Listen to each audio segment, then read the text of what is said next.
Administración del Comercio. Así que, bueno, te damos el micrófono.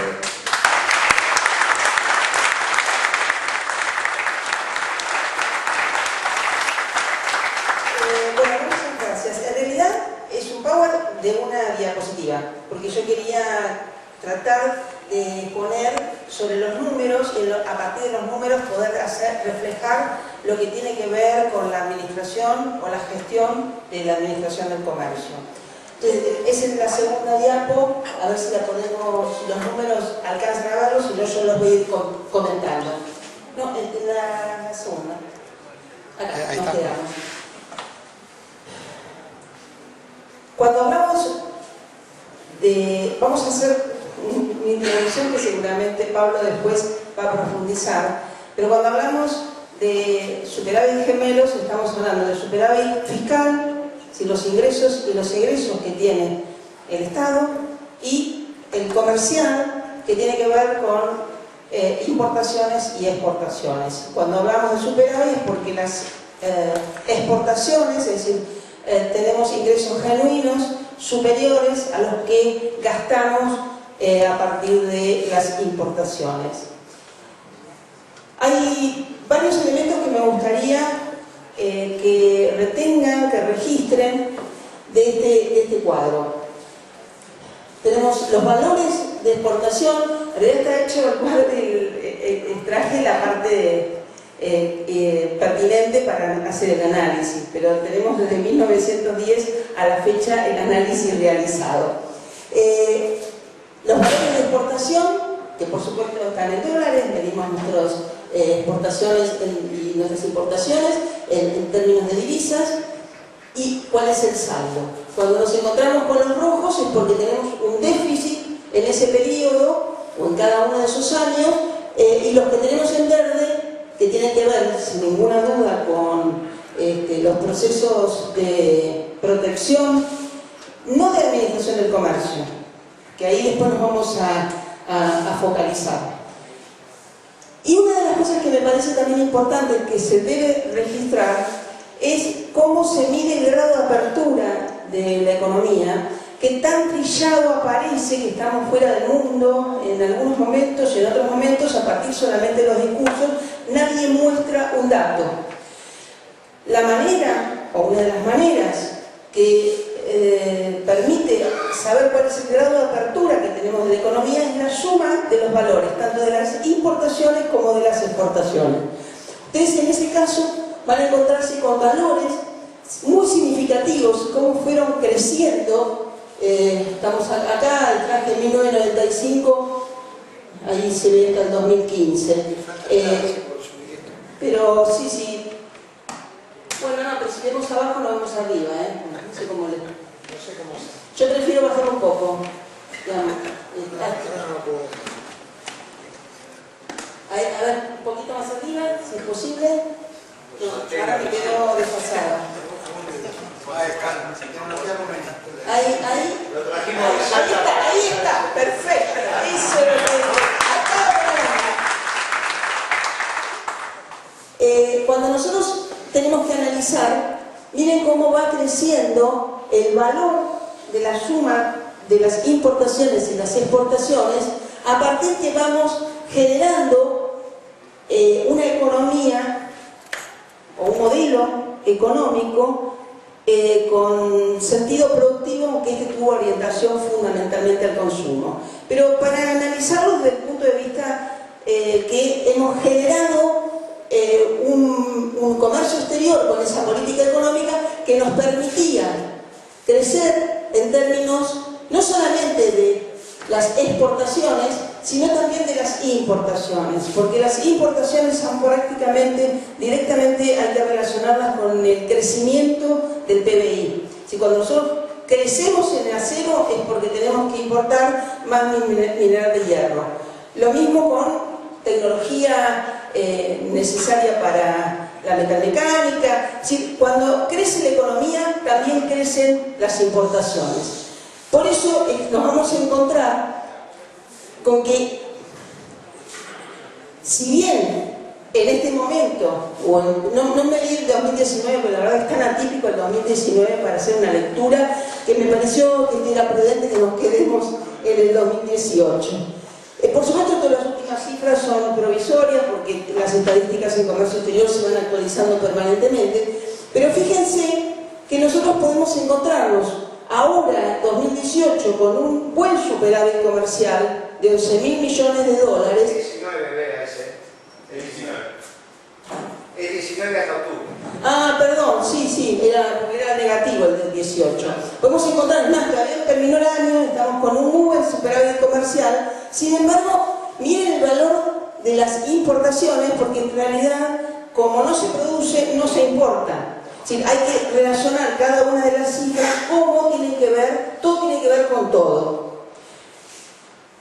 Cuando nosotros medimos, ¿y por qué hice el círculo en este periodo? No tan solamente porque Guillermo Moreno era el secretario de Comercio Interior y desde ahí condujo algo que ustedes tienen que entender que, bueno, hubo una administración comercial o una administración del comercio exterior implícita y otra explícita. Tal vez la explícita fue cuando se generaron o se utilizó como mecanismo de control las declaraciones juradas, las famosas de Jai, que es en realidad es un documento aduanero creado por la Organización Mundial de Aduanas. No lo inventamos en la Argentina, pero realmente que era un muy buen, nos permitía muy buen control, no solamente desde el punto de vista de los bienes, sino de las divisas que salían del Banco Central y es posible que no entraban los bienes. Por lo cual era un muy buen procedimiento de auditoría el que facilitaba la declaración jurada. Ahora vamos a hablar de eso.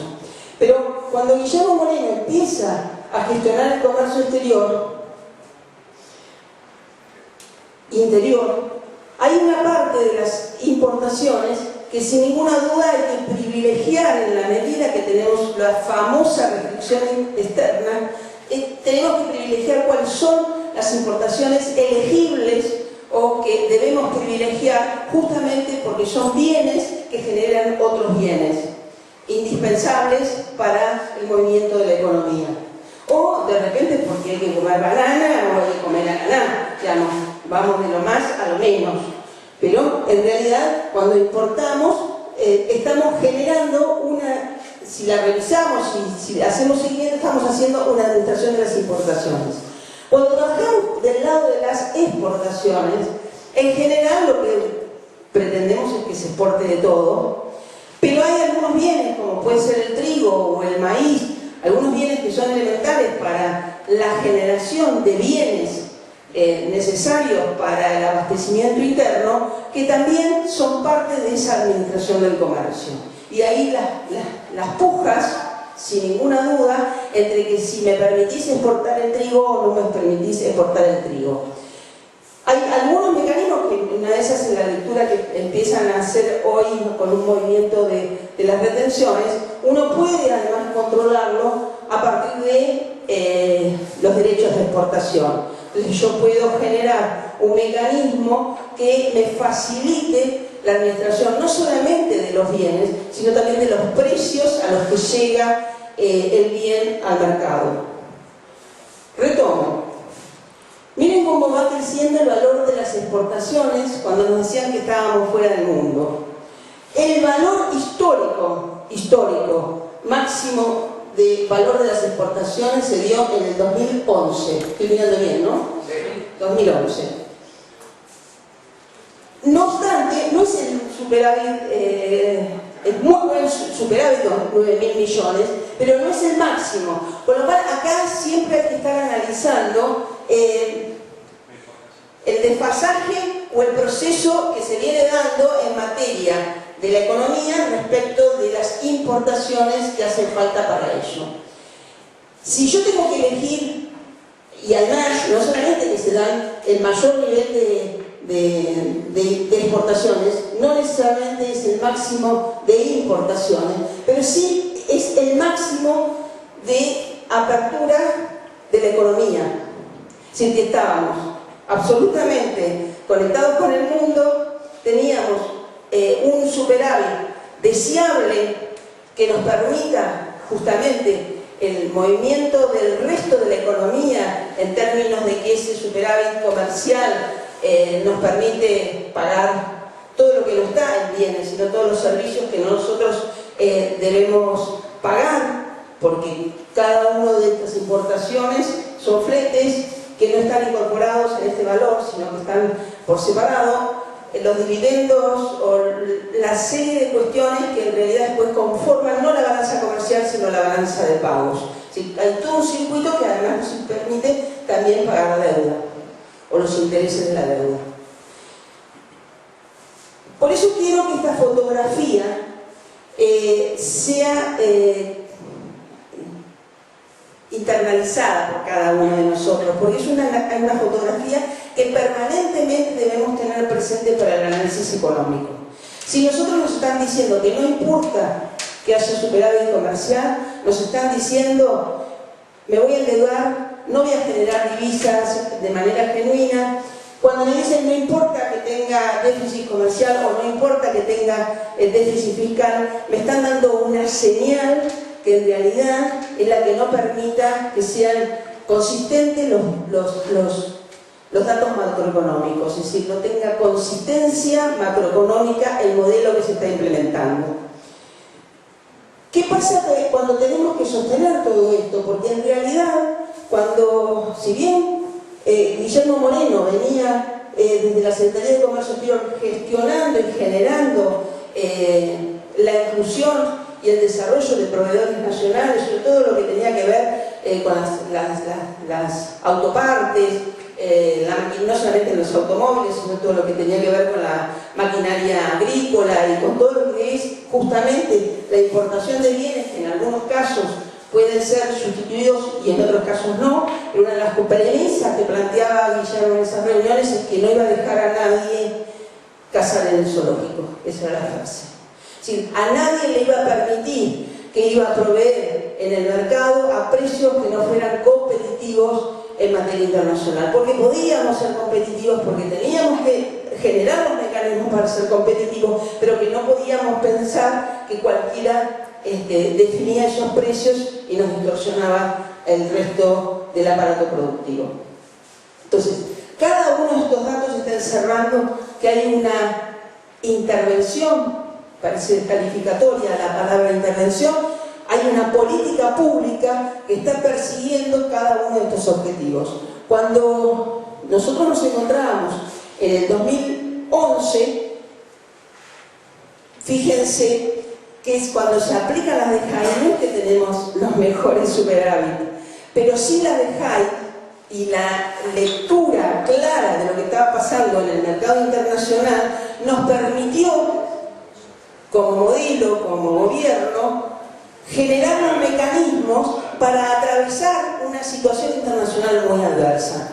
Con lo cual, en realidad, eran muy virtuosos en términos de mantener valores, que era muy difícil de sostener si no había una administración muy pautada del comercio exterior.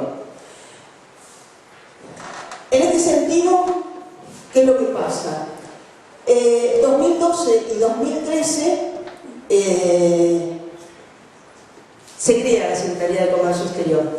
Entonces, ¿se crea con qué criterio? Justamente con el criterio de que nosotros necesitábamos fortalecer un criterio sustentable para la generación de divisas. Un importador especializado, digo uno de los ejemplos, en grúas, ir a un servicio, vivía tranquilo y entonces no pensaba que esas divisas, y para ese negocio, las divisas las debía generar toda en la economía. Con lo cual lo que se empezó a generar, y lo que empezó a generar Guillermo desde la Secretaría de Comercio Interior, es la responsabilidad de que cada uno de los empresarios generara las divisas y fuera sustentable a sí mismo dentro de su empresa.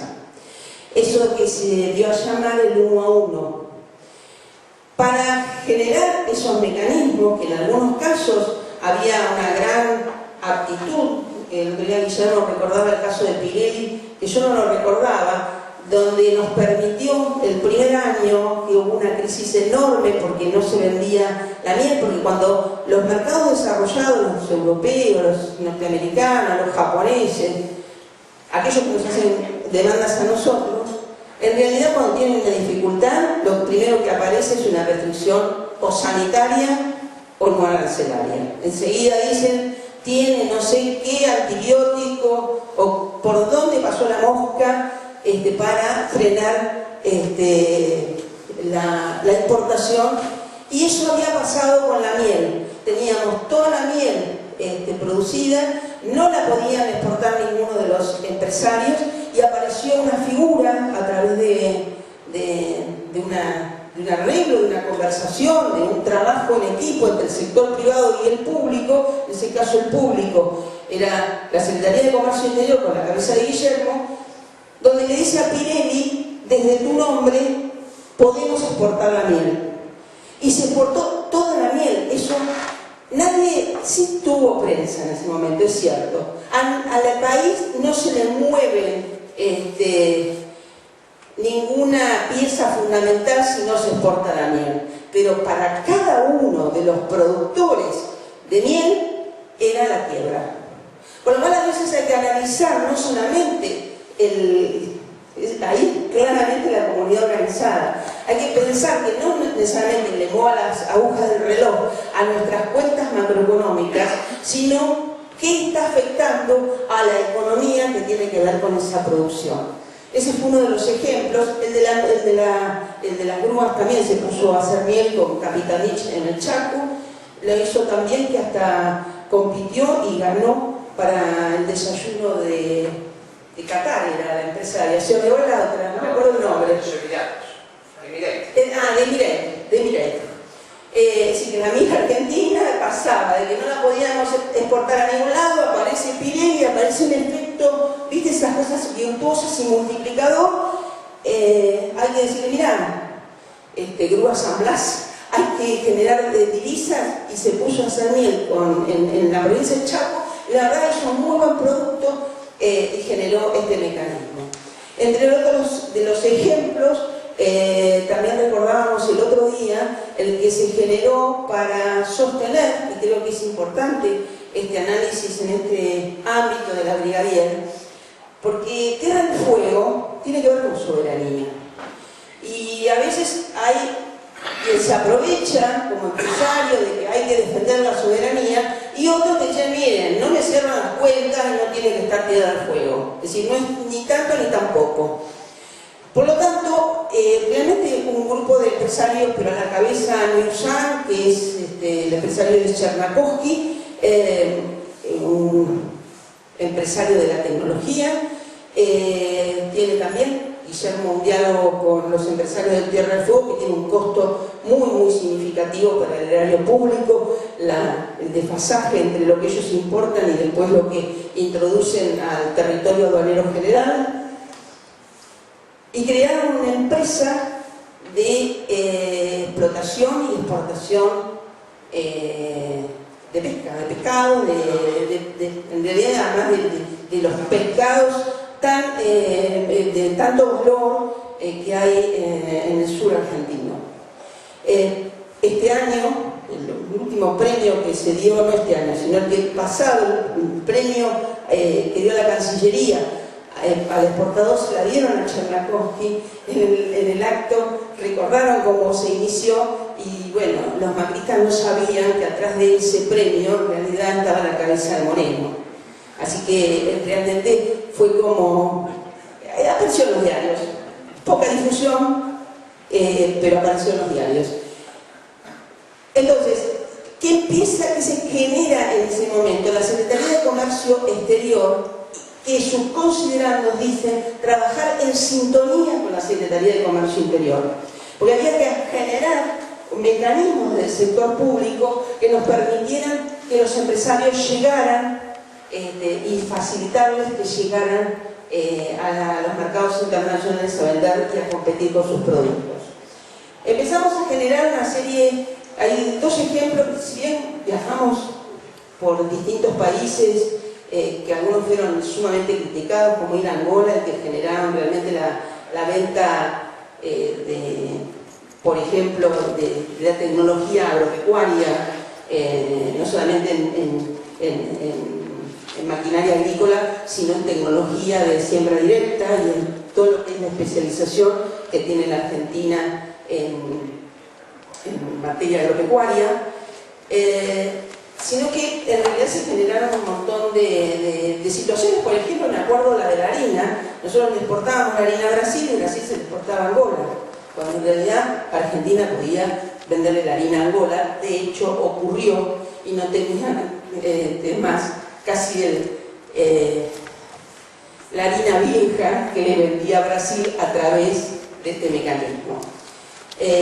Con empresarios que realmente se sorprendían cómo, estando el Estado acompañándolos, no siendo un Estado empresario, sino los empresarios acompañados y sostenidos por una política pública, cómo podían generar situaciones donde claramente eran competitivos. Anécdotas tenemos mil. Yo recuerdo siempre una, estábamos en Hanoi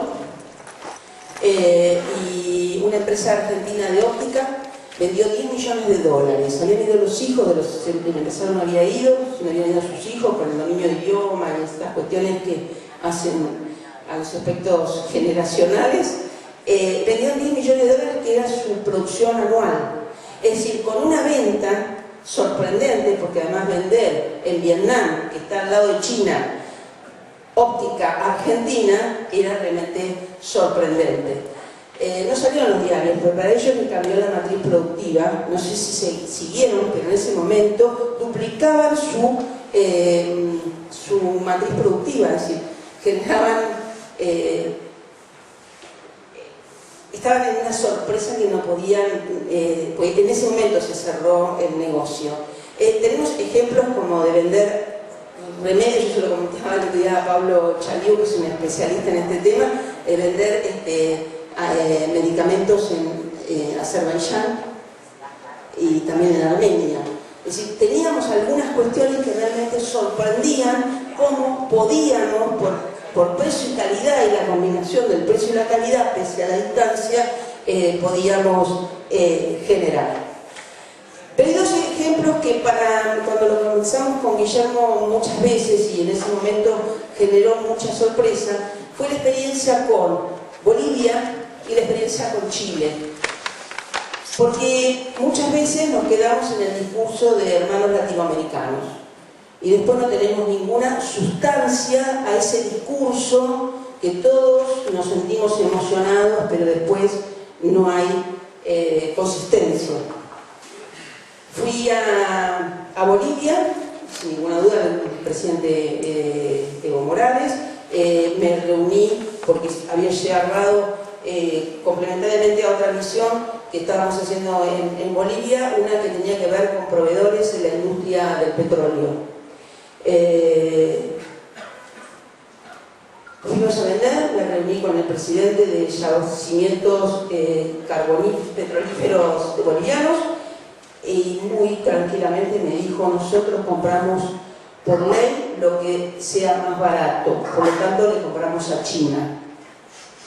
Argentina le compraba, y ha habido mecanismos en algún momento de decisión política del gobierno argentino de comprar a un precio superior al de mercado, y ellos, en lugar de pensar que teníamos que comprar, que tenía que haber reciprocidad y esa patria grande hacerla consistente y no que se quede en el discurso, me vine con las manos vacías, pero de una manera tan impactante fue para nosotros, porque realmente nos sorprendía que parecía que del lado boliviano lo único que importaba es si íbamos a comprar las bananas de un terreno lindero a la República Argentina que pertenecía a alguien del gobierno. Era una cosa tan inconsistente la que nos estábamos encontrando, que yo llegué y le dije, se lo comenté por supuesto a Guillermo y se lo llegué a decir a Cristina. Dije: mire, presidenta, muchos hermanos latinoamericanos, pero los bolivianos compran en China.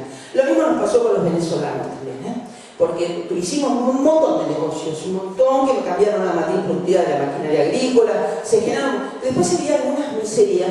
Por ejemplo, nosotros porque comercio exterior no solamente tenía la parte de promoción, que en ese momento sí estaba dentro del Ministerio de Economía, en la Secretaría de Comercio Exterior, y no como dicen ahora que va a ir toda la Cancillería y van a hacer cuestiones diplomáticas.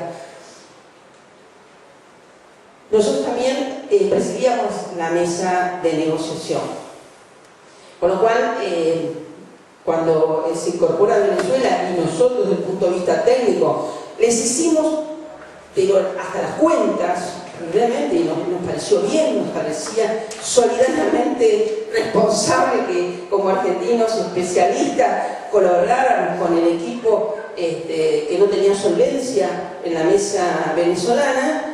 Le dijimos, che, ¿ustedes ahora van a comprar los cohetes para Navidad? Ah, no, pero si compramos en China, compramos más. Es decir, nos pasaba, ojo, que lo mismo nos pasaba con cualquier intendente que quería comprar la luminaria, decía, con mi presupuesto yo compro más luminaria si la compro en China. Con lo cual, esto tiene que tener una coherencia. Por eso pretendo que penetremos desde los números más finitos a qué es lo que está pasando cuando decimos lo que decimos. Y cuando, además, ¿por qué aparecen? No, porque no me gustan los modos, ¿no? La verdad, porque yo estoy muy enojada con estas cuestiones. Te estoy mostrando que el mayor valor de exportaciones se dio en esta gestión, la mayor apertura de la economía se dio también en este periodo, pero... y entonces, además, ¿por qué iban a Angola? Que es tan sucio, ¿no? Y era, la verdad, hasta fuimos con fabricaciones militares, porque había todavía en los campos, ¿sí se minas? Sí, minas. Lo que pasa es que son las minas. Lo que no son las minas son ustedes. No, sí es acepto.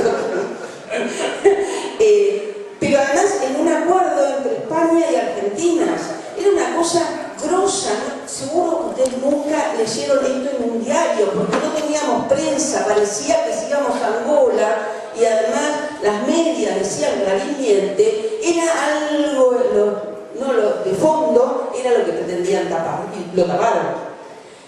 Entonces era realmente muy importante cuando en realidad en cada uno de los países que fuimos de manera sumamente responsable, porque sí utilizábamos a la Cancillería como un análisis, el análisis económico lo hacíamos nosotros desde la Secretaría de Comercio Exterior con realmente una solvencia enorme, pero había que llegar con anticipación para generar las contrapartes. Es decir, nosotros llegábamos a cada uno de estos destinos con un armado de contrapartes impresionante. Entonces, en 48 horas se generaban una cantidad de reuniones y de intervenciones que en muchos casos, como nos pasó en Singapur, con una tormenta imposible que sí está saliendo todos los días del mundo, los empresarios nuestros, unos a otros se conocían, además también decían, che, pero vos producís esto, si yo lo compro, si lo compro. Sí, hasta entre los empresarios era un aprendizaje y un trabajo en equipo extraordinario. Pero esto de que hacíamos negociaciones, cuando empieza todo el mecanismo que nos hacen la denuncia por implementar la Administración del Comercio, la denuncia ante la OMC, lo que se llama hacemos un panel, es decir, una demanda, las Estados Unidos, la Unión Europea y Japón. Es decir, el mundo poderoso contra Argentina, que no le movíamos la aguja, pero era un modelo que no había que comprar. No podíamos ser ejemplo con ese modelo. Eso era lo fundamental en ese panel. Pero teníamos también a los que se han denominado los nuestros, que en realidad eran peores que la Unión Europea, Japón. Claro, que además, por supuesto, Cancillería ya había contratado abogados. Pero fue una reunión de marca preparatoria y dijas, nosotros a los faluchos. ¿Te acordás? ¿Vos quién sos? Le dije, no, yo soy fulano. Bueno, nosotros a los faluchos. Adelante, compañero. Compañero Valdés, el secretario general de la...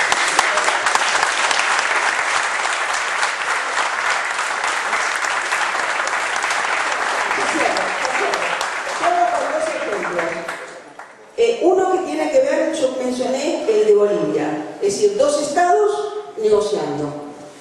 Con Chile vamos a esa reunión, una que tuve que presidir porque era de ministros de Comercio Exterior, y la jerarquía superior en la Argentina era el secretario, y presidí esa reunión. El ataque que recibió la República Argentina del representante chileno todavía me eriza la piel. Pero era una cosa tremenda, el nivel de violencia que ejercitó el chileno contra la Argentina y la aplicación de la Administración del Comercio. Pero tengo que decir algo de Chile, al revés de lo que nos pasaba con el representante del gobierno. Nosotros generamos dentro de este trabajo que hacíamos con los empresarios, trajimos 180 empresarios, en general era por lo menos uno y medio de los empresarios que venían, sí que en realidad de personas eran unas 280 personas, en el mercado central. Les armamos todo y ¿qué les pusimos enfrente? A los compradores a los cuales ellos no podían acceder. Falabella, Cencosud, Grupo Casino, me acuerdo, eran 5, me olvido, los tengo por ahí. Bueno, Carrefour y Cot. No, Cot no. Lo conocemos. Bueno, no importa. Pero estaba el Grupo Casino, que es un comprador muy importante porque opera en Europa y en el sudeste asiático, por supuesto Cencosud con Chile, Perú, bueno, Falabella, entonces esos 5 compradores estaban sorprendidos además de que conocían empresarios y mercadería argentina que en ese mismo momento incorporaron como proveedores, porque ellos no los conocían. Siempre todo funciona en un circuito donde el empresario que hace un higo fresco, como pasó ese día, un empresario de La Pampa, y el vinagre de higo, no lo conocía el Grupo Casino, estaba pero sorprendido de la calidad de ese producto. ¿Qué pasó entonces? Nosotros generamos ese mecanismo que después cada uno tenía que hacer su negocio, trayendo empresarios de todo el país de productos gourmet. ¿Qué hizo Falabella? Generó un stand argentino en México, y entonces hicimos una segunda vuelta en México, pero ya con un stand de Falabella. ¿Y qué hizo Cencosud? Hizo una reunión en Chile con el gobierno argentino, donde se generaron los mecanismos para que los empresarios argentinos le vendieran a los chilenos dentro de esos grandes operadores. Es decir, a veces son los gobiernos, a veces no son los gobiernos. Sin ninguna duda siempre tienen que estar los empresarios, sin ninguna duda, y además la generación de empleo, todo esto tiene que ver con que nosotros teníamos como lema trabajo argentino en el mundo, porque eso era lo fundamental. Para mucho más, corresponde que siga hablando Pablo Javier.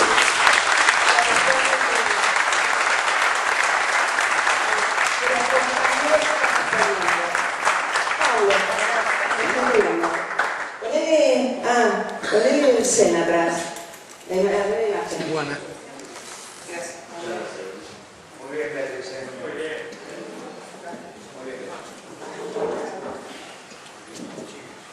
Bueno, gracias por la invitación. Gracias a ustedes por la paciencia y dedicarme estos minutos. Se está haciendo tarde, ustedes están desde la mañana. Yo me comprometí 15 minutos y voy a tratar de respetar los 15 minutos. Pero para hacerlo, este tema de cómo lograr una política económica nacionalista, cómo hacer una política económica nacional, se puede enfocar desde muchos ángulos y podemos, si quieren, hacer cursos sobre eso.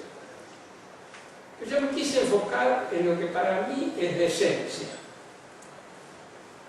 Y la esencia de este tema la tenemos ahí en la mano. ¿Dónde está? En la doctrina peronista, ni más ni menos. Aplicar la doctrina peronista. Pero para entender esto tenemos que eliminar dos obstáculos. Cuando hablo con compañeros sobre este tema, lo primero que a muchos de ellos me dicen, bueno, pero hay que actualizar la doctrina. Miren, podemos de nuevo hacer un curso sobre este tema, pero yo les digo, mi convicción más absoluta, la doctrina peronista es hoy tan actual, necesaria y vigente como cuando Perón la formuló.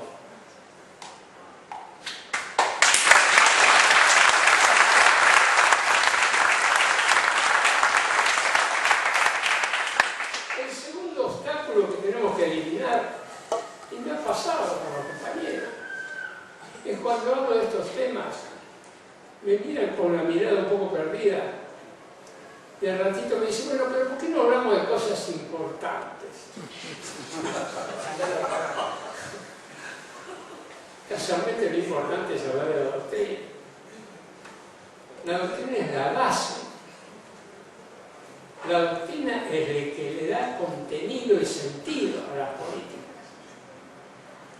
Y la doctrina peronista, créanme, compañero, tiene una riqueza inigualable, extraordinaria. Déjenme decir algunas cuestiones sobre qué significa la doctrina peronista en este tipo de política económica. Y después voy a echar un par de párrafos sobre el federalismo.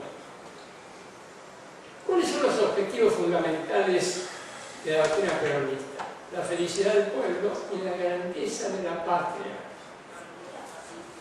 La felicidad del pueblo y la grandeza de la patria no es un solo objetivo, son dos objetivos. Y Perón añade, no se puede invocar la felicidad del pueblo para dejar de buscar la grandeza de la patria. Y dice, no se puede invocar la felicidad de la patria, la grandeza de la patria, para postergar la felicidad del pueblo. Miren ustedes. Lindo la uno. Pero es así. Fíjense que hay varias consecuencias de estas, son las dos cuestiones. Primero, una política que solo sigue la distribución del ingreso y el aumento del consumo y descuida la grandeza de la patria, los equilibrios macroeconómicos, el superávit fiscal, el superávit de la tasa de pago, no es aceptable, no es una política nacional. Una política que solo sigue, entre comillas, la grandeza de la patria y descuida la felicidad del pueblo no es una política nacional. ¿Quién puede pensar en una patria potente sin que el pueblo esté feliz viviendo en esa patria? Es imposible. Acá hay un corolario extraordinario. No hay felicidad del pueblo si no hay grandeza de la patria. No hay grandeza de la patria sin felicidad del pueblo. Veamos las tres banderas, tantas que lo repetimos: soberanía política, independencia económica, justicia social. A veces pasa con estas verdades como cuando uno reza una oración que ha rezado desde chico. La reza tanto que al final hasta pierde sentido. Cuando reflexionamos sobre lo que significa, aparece lo extraordinario que somos. ¿Se puede pensar un país realizado sin soberanía política? ¿Sin independencia económica y sin justicia social? Es imposible. ¿Cómo podemos pensar eso? Pero hay otra conclusión muy interesante. No hay justicia social en un país que no tiene soberanía política ni independencia económica. No hay independencia económica en un país que no tiene justicia social ni soberanía política.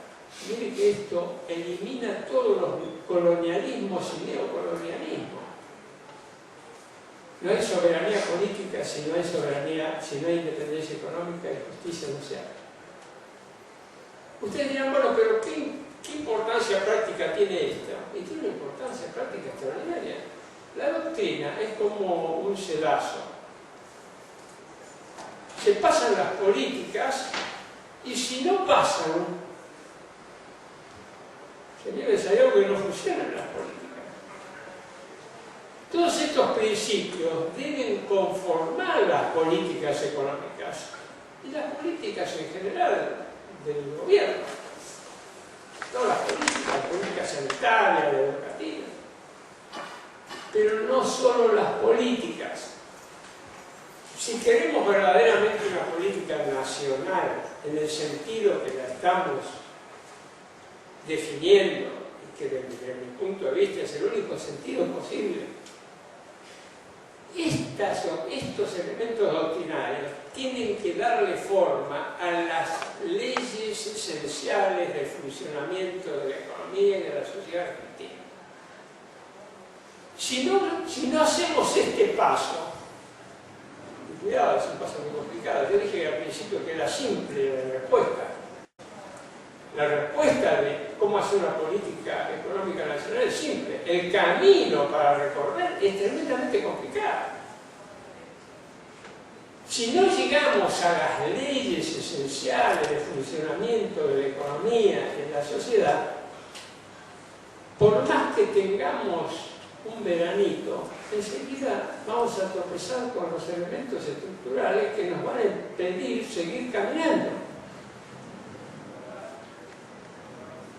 Por más que las medidas que se tomen en las políticas del caso sean buenas y estén, enseguida nos vamos a encontrar con las limitaciones, porque esas leyes esenciales son como la estructura de un edificio. Si nosotros mantenemos las leyes esenciales que están pensadas desde otro punto de vista doctrinario, entonces esas medidas de política económica o sanitaria que empezamos o que pueden estar muy bien inspiradas, se agotan enseguida. Es como querer construir una casa de 3 pisos cuando el cimiento, la platea y las columnas solo van para un piso. Entonces la doctrina tiene que impregnar también las leyes esenciales. Aquí llamamos leyes esenciales. Por ejemplo, a la Carta Orgánica del Banco Central. Por ejemplo, a la Ley de Entidades Financieras. Por ejemplo, a la Ley de Inversiones Extranjeras. Por ejemplo, a la Ley de Patentes y Modelos de Utilidad. Por ejemplo, al Pacto Fiscal entre la nación y las provincias. Créanme, compañeros, que si nosotros no tocamos eso, que son los verdaderos resortes a través de los cuales funciona la economía, por más buena intención y voluntad política que tengamos, los esfuerzos no van a dar el resultado que queramos. Y por último, les quiero decir que para mí hoy nacionalismo es igual a federalismo. La patria se extiende por toda la República. No se agota ni en la provincia de Buenos Aires, ni en la ciudad de Buenos Aires. Queremos tener fronteras bien protegidas, queremos tener el respeto de los países vecinos, tenemos que ocupar el territorio nacional. Y tenemos que ocuparlo no a través de dádivas, tenemos que ocuparlo a través de políticas. Bueno, y con esto espero